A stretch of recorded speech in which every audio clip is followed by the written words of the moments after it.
So let's continue with the fourth colligative property, that is relative lowering of vapor pressure. हम already जो 3 colligative properties है वो कर चुके हैं. सबसे पहले कॉलिगेटिव प्रॉपर्टीज होता क्या है? So what are colligative properties, जो किस पे डिपेंड करें? Number of moles of solute particles, यानी कि कितने सोल्यूट पार्टिकल्स हैं उस पे डिपेंड करती है. ठीक है, उसके नंबर पे. क्या नेचर पे डिपेंड करती है? नो. मतलब चाहे सोल्यूट सॉल्ट है, चाहे सोल्यूट शुगर है, अगर उसका नंबर सेम है तो कौन सी प्रॉपर्टी सेम होगी? Colligative property. इतना क्लियर है कॉलिगेटिव प्रॉपर्टीज क्या होती है? ओके, कितनी कॉलिगेटिव प्रॉपर्टीज है टोटल हमारे पास जो हमने पढ़नी है? 4. कितनी है? 4. हम 3 ऑलरेडी कर चुके हैं. फर्स्ट वन जो हमने की है कौन सी है? Elevation in boiling point. Elevation in boiling point. Second one that we have done was depression in freezing point.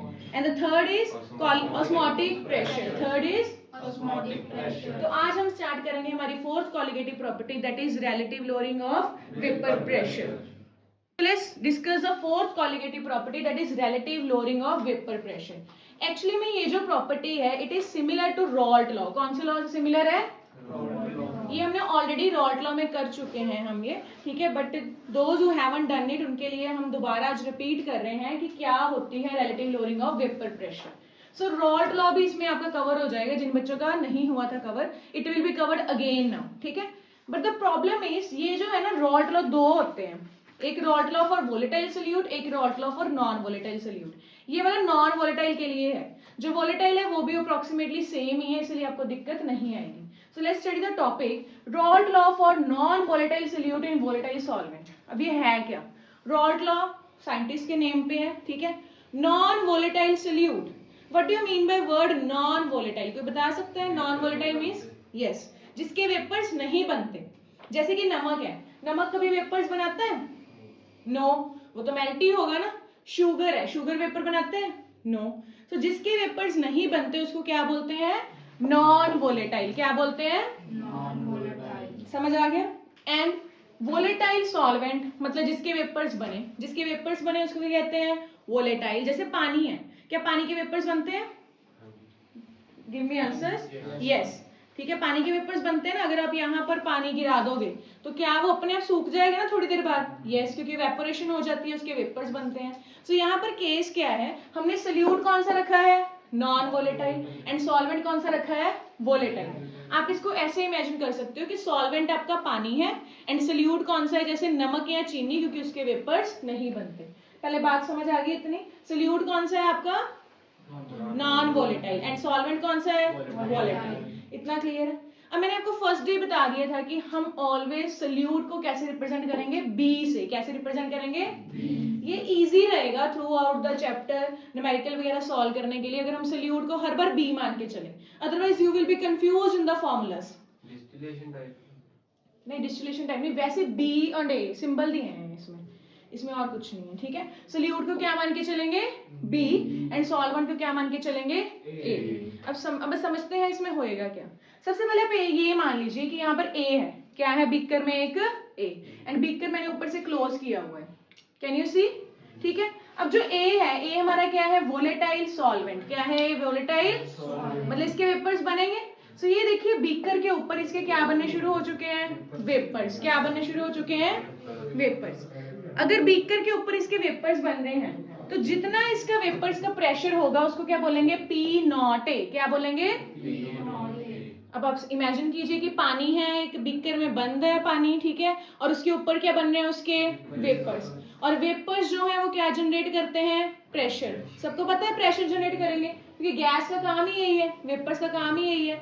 वो इधर उधर मूव करेंगे, टकराएंगे एंड क्या जनरेट करेंगे? प्रेशर. सो ये जो ए है, जितना प्रेशर जनरेट करेंगे उसको क्या बोलेंगे? P not a. क्या बोलेंगे? P not a. क्या लिखा मैंने? ये partial pressure of A in pure state. जब ए, सिर्फ ए प्रेजेंट है, कुछ और है इसके साथ? नहीं, सिर्फ पानी ही है. एंड इसके जितने वेपर्स बनेंगे उसको क्या बोलेंगे? P not a. क्या बोलेंगे? P not a. यानी कि प्योर स्टेट में उसके कितने वेपर्स का प्रेशर है. इतना क्लियर हुआ? बोलो यस और नो. अब हमने क्या कर दिया? हमने ए में बी मिक्स कर दिया. यानी कि पहले सिर्फ पानी था, अब पानी में क्या मिक्स कर दिया हमने? नमक या चीनी, यानी कि कोई भी नॉन वोलेटाइल सोल्यूट. अब जो सोल्यूट है उसके वेपर्स बन सकते हैं? नहीं. सोल्यूट के वेपर्स बन सकते हैं? तो सोल्यूट क्या करेगा, बी ज्यादा से ज्यादा सिर्फ सरफेस तक ही जा सकता है, क्योंकि इससे ज्यादा तो ऊपर जा ही नहीं सकता बी, क्योंकि बी के वेपर्स बन ही नहीं सकते। मैक्स टू मैक्स बी कहां तक जाएगा, सरफेस तक। कहां तक जाएगा? अब होएगा क्या, अब जब ए एंड बी को मिक्स कर दिया, ये क्या बन गया, सोल्यूशन। क्या बन गया? मतलब पानी में हमने नमक भी डाल दिया, चीनी भी डाल दी, तो क्या बन गया, ये सोल्यूशन बन गया। अब सोल्यूशन बनने में गड़बड़ क्या आई, पहले क्या था, ए, ओनली ए वाज देयर, वो आराम से उड़ रहा था, अपने वेपर्स बना रहा था। अब जब बी आ जाएगा, बी कहां पर बैठ गया, यहाँ पर सरफेस पर, तो क्या अब बी ए को जाने देगा लिक्विड से बाहर? नहीं। अब लिक्विड को वेपर स्टेट में जाने में थोड़ी दिक्कत आ जाएगी, क्योंकि बी जो है वो सरफेस पे बैठ के उसको रोक रहा है, ठीक है, जगह उसने ऑक्यूपाई कर ली है। हाँ, जैसे मर्जी कोई भी नॉन वोलेटाइल सोल्यूट ले सकते हो, इवन सॉल्ट ऐड करोगे तब भी, कोई भी नॉन वोलेटाइल सोल्यूट, ठीक है, लिक्विड भी हो सकता है, सॉलिड भी। जब फिर सॉल्ट लेंगे तो फिर NaCl तो नीचे होगा, फिर नहीं, ऐसा नहीं है, वो सरफेस पे बैठता है, क्योंकि वो भी जब उसको हीट करते हैं या वेपर स्टेट में जाने की कोशिश करता है, तो वो सबसे ज्यादा पहले सरफेस ही ऑक्यूपाई करता है, ठीक है, मैक्स टू मैक्स सरफेस पे जाएगा ही जाएगा, ठीक है। अब क्या होगा, अब जो ए के वेपर्स हैं, पहले ये मैंने इसीलिए इधर ज्यादा बनाए हैं 1 2 3 4 5 6, सो दैट आपको विजिबली पता चले कि वेपर्स कम हुए हैं। पहले ये अपने आराम से वेपर्स बना रहा था, अब बी जब सरफेस पे आके बैठ गया, तो ए के वेपर्स क्या हो चुके हैं, कम। क्या हो चुके हैं, क्योंकि बी सरफेस पे आके उसको रोक रहा था। मैं इसको बड़ी सिंपल एग्जांपल से बच्चों को समझाती हूँ, आप किसी भी स्टूडेंट की एग्जांपल ले सकते हो, ठीक है, कोई भी एबीसी स्टूडेंट है, ठीक है, पहले वो क्या था, घर पे अकेला था बच्चा, पेरेंट्स कहीं गए हुए थे घूमने, तो ए बच्चा जब घर पे अकेला है तो वो घूम रहा है, कभी इस फ्रेंड के घर चला गया, कभी मतलब उसकी पूरी आजादी है, P0 है, पूरी आजादी, मतलब यही होता है ना, वेपर शेड में जाना मतलब आजादी है पूरी, ठीक है। अब जब क्या हो गया, बी आ गया, बी मतलब पेरेंट्स आ गए। अब पेरेंट्स का नेचर कौन सा है, नॉन वोलेटाइल, क्योंकि पेरेंट्स ने खुद तो जाना नहीं है, ठीक है, पेरेंट्स अब क्या कर चुके हैं, वो दरवाजे पे बैठ गए, यहाँ पर they are sitting at the door. सब जब भी ए बच्चा जा रहा है तो बी पेरेंट्स उसको पूछ रहे हैं, हाँ जी काका जी किधर। अब हर बार उस बच्चे को आंसर करना पड़ रहा है, तो उसकी आजादी अब कम होगी कि ज्यादा होगी, लेस, क्योंकि उसको हर बार पेरेंट्स को आंसर करके फिर जाना पड़ रहा है। सो यहाँ पर जो P मतलब A का प्रेशर आएगा, वो क्या आएगा, PA, क्या आएगा, यानी कि partial pressure of A in solution, partial pressure of A in, क्योंकि B का प्रेशर तो आना ही नहीं है, क्योंकि B के वेपर्स बने ही नहीं है। इतना समझ में आ गया, बोलिए यस और नो, दोनों चीजें समझ आई। सो व्हाट इज P0 है, बोलो, in pure state, and what is PA in solution. इतना समझ में आ गया। अब हम पढ़ते हैं रॉल्ट लॉ। अब जिन बच्चों ने रॉल्ट लॉ नहीं किया वो भी अब समझ लेंगे रॉल्ट लॉ क्या कहता है। रॉल्ट लॉ कहता है कि जो A का प्रेशर है इन सोल्यूशन PA, वो किसके डायरेक्टली प्रोपोर्शनल है, XA के। किसके डायरेक्टली प्रोपोर्शनल है, XA क्या है, mole fraction of A in solution, यानी कि A की अमाउंट कितनी है सोल्यूशन में। So what is Raoult law, Raoult law कहता है कि PA is directly proportional to XA, मतलब जितनी आप A की अमाउंट रखोगे उतना ज्यादा प्रेशर। सिंपल थिंग है ना ये, अगर पानी बीकर में ज्यादा है तो उसके वेपर्स भी ज्यादा बनेंगे, अगर पानी बीकर में कम है तो वेपर्स भी क्या होंगे, उसके कम बनेंगे। So PA is directly proportional to XA, PA is directly proportional to XA क्या चीज है, mole fraction of A in solution. अब आपको समझ में आया कि फर्स्ट लेक्चर क्यों इंपॉर्टेंट था, क्योंकि मोल फ्रैक्शन पता होगी क्या है तो हम कर सकते हैं, नहीं भी पता तो सिर्फ इतना समझिए कि मोल फ्रैक्शन मींस मोल्स की फ्रैक्शन, ऊपर A के मोल्स नीचे टोटल मोल्स। इतना समझ आ गया। So what is Raoult law, Raoult law क्या कहता है, PA is directly proportional to, Raoult law clear हो गया, ठीक है। यहाँ पर जब प्रोपोर्शनलिटी का साइन हटाते हैं तो कांस्टेंट आता है P0A। कौन सा कांस्टेंट आता है, P0A। I think now it is clear to all of you. So इसमें PA क्या चीज थी, what was PA in solution, what is P0A, pure state, and what is XA? So now is Rault law clear to all of you?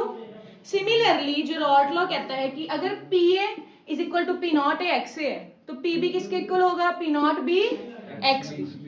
जितने components उसका वैसे ही लिख जाएगा, PC किसके इक्वल होगा, P0 C XC, PD P0 D XB। Simple है Rault law, समझ आ गया Rault लॉ, क्लियर है सबको। चलिए अब इसमें प्रॉब्लम क्या आएगी, सोल्यूट कौन सा है हमारा, नॉन वोलेटाइल, उसके वेपर्स बने हैं कोई, जब उसके वेपर्स ही नहीं बने तो उसका कोई प्रेशर है, क्योंकि ऊपर तो है ही नहीं बी के वेपर्स, तो पीबी किसके इक्वल रखेंगे हम? 0। पीबी किसके इक्वल रखेंगे हम? 0। इतना समझ में आ गया? पहले बोलिए यस और नो। सो हमने अभी क्या पढ़ा? कौन सा लॉ पढ़ रहे हैं? Raoult law. सोल्यूट कौन सा है? सॉल्वेंट कौन सा है? पहले जब ए अकेला था उसके जो वेपर्स बन रहे थे उसके प्रेशर को क्या बोल रहे थे? एंड उसका सिंबल? जब ए के साथ बी आ गया तो उसके प्रेशर को क्या बोलेंगे? PA, partial pressure of A in solution. Raoult law क्या कहता है? PA is equal to P not A X A and PB is equal to. But क्योंकि यहाँ पर हमारा सोल्यूट नॉन वॉलेटाइल है, क्योंकि उसके वेपर्स बन ही नहीं रहे बी के, सो पीबी किसके इक्वल रखेंगे? 0। Is it clear to all of you? अब चलिए, अब टोटल प्रेशर पी, मतलब चाहे इस सोल्यूशन की बात कर लो, किसी भी जगह टोटल प्रेशर किसके इक्वल होता है? ए प्लस बी दोनों के। मतलब यहाँ पर जितना ए प्रेशर लगाएगा प्लस बी प्रेशर लगाएगा उसके इक्वल होगा, ठीक है। बट यहाँ पर बी कितना है? 0। बी कितना है? सो टोटल प्रेशर सिर्फ किसके प्रेशर के इक्वल आएगा? पीए के। टोटल प्रेशर सिर्फ किसके प्रेशर के इक्वल आएगा? इतना समझ में आ गया? बोलो यस और नो। अगर यहाँ पर बी का भी बनते ना वेपर्स तो हम वो भी कंसिडर करते हैं कि पीए प्लस पीबी, बट यहाँ पर बी के वेपर्स बन ही नहीं रहे। सो पीबी कितना है यहाँ पर? 0। So P is equal to PA. P is equal to, इतना समझ में आ गया? पीए किसके इक्वल है? अभी हमने देखा P not A X A. P is equal to P not A. इतना सबको क्लियर हो गया? चलिए अब थोड़ी सी डेरिवेशन करते हैं। अगर ये पी नॉट ए मैं उधर नीचे ले जाऊं पी के, P upon P not a, तो किसके इक्वल आ जाएगा? एक्स ए। किसी को इस स्टेप में दिक्कत तो नहीं? सबको ये स्टेप समझ आया ना? सिंपल मैथ्स है। P is equal to P not A X A. ये पी नॉट ए हम नीचे ले गए डिनोमिनेटर में, सो P upon P not a किसके इक्वल आ गया? एक्स ए के। किसके इक्वल आ गया? इतना क्लियर है?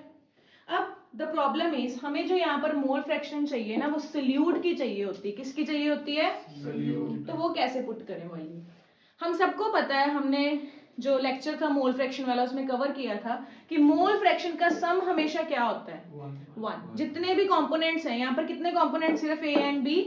सो X A plus X B will be equal to 1। X A plus X B is equal to 1। ठीक है, समझ आ गया? अगर 1 है तो एक्स ए किसके इक्वल आ जाएगा? 1 माइनस एक्स बी। 1 माइनस, इतना क्लियर हुआ? मैंने पुट कर दी यहाँ पर वैल्यू 1 माइनस। किसी को दिक्कत तो नहीं स्टेप में? ओके। अब हम क्या करें? एक्स भी उधर लेके जा रहे हैं, ये पूरी टर्म इधर लेके आ रहे हैं। एक्स भी इधर माइनस में, उधर जाके क्या हो गया? Plus. Is equal to 1 minus, अब ये पी अपॉन पी नॉट है इधर ले आए।